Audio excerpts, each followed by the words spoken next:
ना भुरली अड्डा होया ये अला यानी तहसील ते चबारा बनदी होई ना ਤੁਹਾਡੀ जी हाँ ਇਹ ਇਹ ਬੀਬੀ और तुसा पहले चेक करवा गया वे ਤਾਂ ਕਰਕੇ ਸਾਡੀ ਬੀਬੀ ਤੇ ਦਿੱਤਾ ਇਹ ਤਸਵੀਰ ਨਹੀਂ ਲੈ ਕੇ ਆਉਣੀ ਤੁਹਾਡੇ ਕੋਲ ਤਾਂ ਪੁੱਛਦੇ ਪਏ ਆ जी हाँ ਇਹ ਚੂਗਣ ਤਰੀਕੇ ਵਾਲੇ ਪਾਸੇ ਦਰਦ ਹੁੰਦਾ ਹੈ ਮੋਹਰੇ ਵਾਲੇ ਪਾਸੇ ਸ਼ਦੀਦ ਦਰਦ ਹੁੰਦਾ ਹੈ ਤੁਸਾਂ ਦਾ ਦੇ ਪਹਿਲੇ ਦਵਾਈ ਲੈ ਗਿਆ ਵੇ ਹੁਣ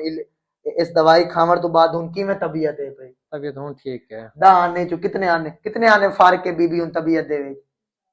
चोन फर्क है ना जी मतलब हाँ हुन पहले तो मुतमैन हो ना इलाज तो जी बाद हाँ इन्हें ते कर रहा हूँ। पहले तो ठीमण बवण ते बहुत मुश्किल होंदी है ते ये हुन काफी हद तक फर्क है जैसे आप ये चबारा के पेशेंट थे सबसे पहले तशखीस करनी होती है कि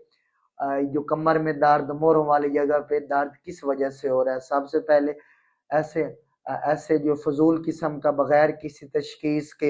ये लोग कुछ कहते हैं कि हमारे मोरों में दर्द हुआ है तो हमने मोरे चढ़वा दिए हैं हालांकि डॉक्टरी हिसाब से मोरे मोरे चढ़ाना ये तो कोई बात ही अजीब सी लगती है और ये कोई टर्मिनोलॉजी है ही नहीं अगर कोई मोरे चढ़ाने पे आए तो वो अगर मोरे आगे पीछे हो जाए तो वो छोटा पेशाब और पखाने कंट्रोल करने वाली जो रगें होती हैं वो काट सकती हैं तो इसलिए ये ऐसे फजूल में कोई मोहरे चढ़ाने वालों के पास नहीं जाना होता तो इससे आपका छोटे पेशाब या पखाने वाली जो रस्सें वो होती हैं जो नसें होती हैं वो दब सकती हैं आपका छोटा पेशाब पखाना कंट्रोल ना होना इसका भी नुकसान हो सकता है तो ये फैसला आपने सोच समझ के करना होता है तो ये वीडियो अच्छी लगे तो ज्यादा से ज्यादा शेयर कर दीजिएगा बहुत बहुत शुक्रिया आपका ठीक होगी।